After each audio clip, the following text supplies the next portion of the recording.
எந்த ஒரு கட்சியாவது போட்டியிட்ட தேர்தல் இருந்து ஒவ்வொரு தேர்தலையும் வாக்கு சதவீதம் வாக்கு எண்ணம் அதிகரிச்சுட்டே இருந்து பாத்தீங்கன்னா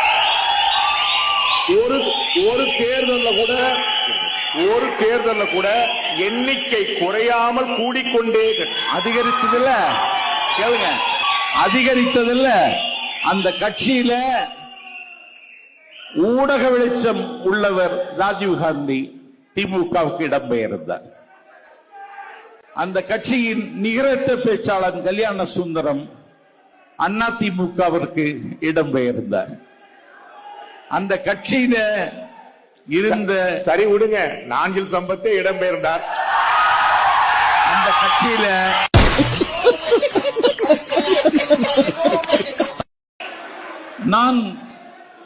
நான் பிஜேபி கட்சிக்கு நான் பெரிதும் மதிக்கிற அண்ணன் பொன் ராதாகிருஷ்ணன் என்னை அழைத்தார்.